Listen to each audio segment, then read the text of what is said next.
नमस्कार दोस्तों, कैसे हैं आप। साथियों, हमारे भारत देश में कई ऐसी धार्मिक जगह हैं जिनका बहुत अधिक महत्व है।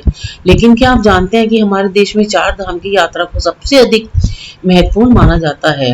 हम कहीं भी घूमने जाते हैं तो वहां से रिमेम्बरिंग के रूप में, यादगार के रूप में कोई ना कोई चीज अवश्य लाते हैं। फिर अगर चार धाम जैसी जगह पर जाते हैं तो वहां से प्रसाद स्वरूप कुछ भी लाने का महत्व कई गुना बढ़ जाता है। लेकिन हम में से बहुत ही कम लोग ये जानते हैं कि हमें चार धाम से प्रसाद के रूप में क्या लाना श्रेष्ठ रहेगा। मेरे आज के इस वीडियो में हम चर्चा करेंगे कि चार धाम से ऐसी क्या चीजें हैं जो हम अपने साथ लाएं, जो हमें खुशी व आध्यात्मिक शांति दे। आइए जानते हैं इसके बारे में। जब संपूर्ण भारत में चार धाम यात्रा की बात की जाती है तो आध्यात्म और भक्ति भाव से मन अपने आप ही भर जाता है, जागृत उठता है। चार धाम की यात्रा पर जाना सभी का सपना होता है। सनातन धर्म का अनुसरण करने वाला हर व्यक्ति चार धाम की यात्रा पर जाने की इच्छा रखता है। लेकिन क्या आपको पता है कि चार धाम की यात्रा से आप अपने साथ प्रसाद के रूप में घर पर क्या लेके आए जिससे आपकी आध्यात्मिक शांति बढ़े और आपको खुशी मिले। तो चलिए आज के इस वीडियो में चर्चा करते हैं इसी बारे में। तो सबसे पहले हम जिक्र करते हैं बद्रीनाथ धाम यात्रा के बारे में। जो सतयुग का प्रतीक है बद्रीनाथ धाम, यहाँ से हमको क्या लाना चाहिए प्रसाद स्वरूप। इसके लिए कहा जाता है कि यहाँ की वैजयंती माला या जो तुलसी की माला है वो बहुत ही अच्छी होती है, आध्यात्मिक शांति देने वाली होती है, खुशी देने वाली होती है। रात से हिमालय के बीच एक गहन आध्यात्मिक यात्रा की तलाश करने वाले किसी भी व्यक्ति के लिए बद्रीनाथ धाम मंदिर अवश्य ही जाना चाहिए। इसका समृद्ध इतिहास, वास्तुशिल्प वैभव और इसके आसपास की जो शांत प्राकृतिक सुंदरता है वो बद्रीनाथ धाम के अनुभव को वास्तव में अविस्मरणीय बना देती है। चाहे आप तीर्थयात्री हो या शांति और प्रेरणा की तलाश करने वाले यात्री, बद्रीनाथ मंदिर एक गहन, समृद्ध और यादगार यात्रा प्रदान करता है। तो ये है बद्रीनाथ धाम की यात्रा की जानकारी, जहाँ से हमें प्रसाद स्वरूप वैजयंती माला और जो तुलसी की माला है वो अवश्य ही लानी चाहिए। और ये जो है उत्तराखंड में बद्रीनाथ धाम है, स्थापित है।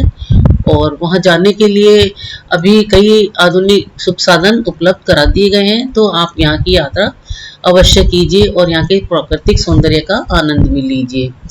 दूसरा है रामेश्वरम धाम, जिसे त्रेता युग का प्रतीक माना जाता है। रामेश्वरम धाम, वहां से आपको क्या लेकर आना चाहिए। तो वहां का जो जल है वो बहुत ही पवित्र माना जाता है, तो वहां से हमें वहां का पवित्र जल अवश्य ही लेके आना चाहिए। यह धाम भगवान शिव को समर्पित है और भारत के 12 ज्योतिर्लिंग मंदिरों में से एक प्रमुख मंदिर है। रामनाथ स्वामी मंदिर अपनी भव्य संरचना, राजसी मीनारों, जटिल मूर्तिकला कार्यों और गलियारों की सुंदरता के लिए प्रसिद्ध माना जाता है, जो इसे एक वास्तुशिल्प चमत्कार के रूप में प्रदान करते हैं। मंदिर में पूजे जाने वाले मुख्य देवता लिंगम के रूप में हैं। ये तमिलनाडु के रामेश्वरम में स्थापित है मंदिर। तीसरा है द्वारकाधीश मंदिर।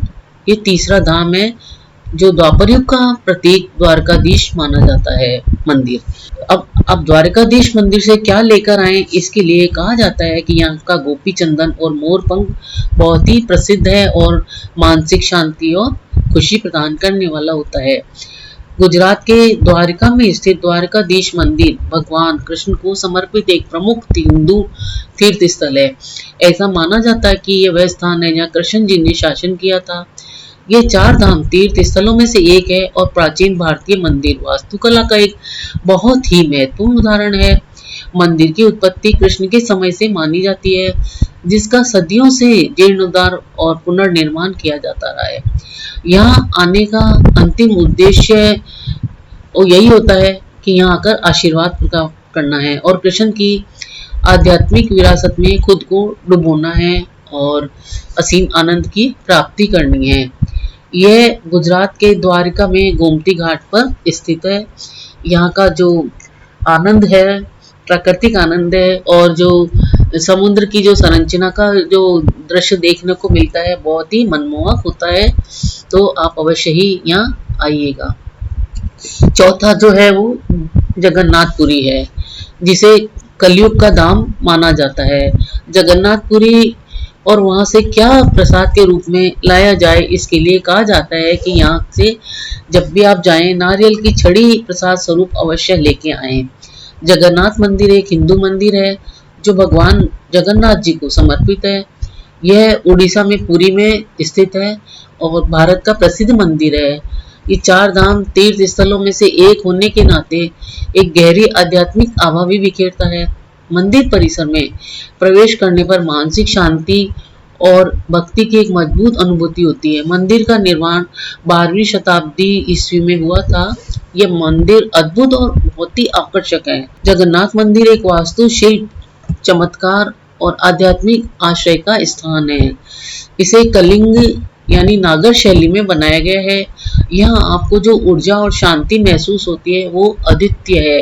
ये जो भी यहाँ पर आते हैं वो उड़ीसा के पुरी में स्थित जगन्नाथ मंदिर को देखकर एकदम मंत्रमुग्ध हो जाते हैं और बहुत ही मानसिक शांति उन्हें यहाँ कर मिलती है।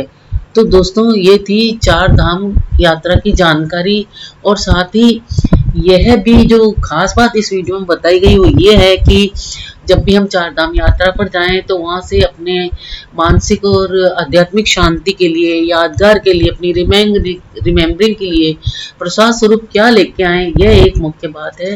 तो दोस्तों आपको चार धाम की जो यात्रा की और प्रसाद स्वरूप साथ में जो लाने की वस्तुएं हैं उसके बारे में ये जानकारी कैसी लगी? अगर आपको ये जानकारी अच्छी लगी हो तो आप मेरे इस वीडियो को लाइक शेयर सब्सक्राइब करके मेरा उत्साह अवश्य बढ़ाएं।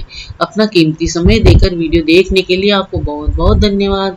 मिलते हैं फिर एक नए वीडियो में एक नई जानकारी के साथ। तब तक स्वस्थ रहिए, खुश रहिए। धन्यवाद।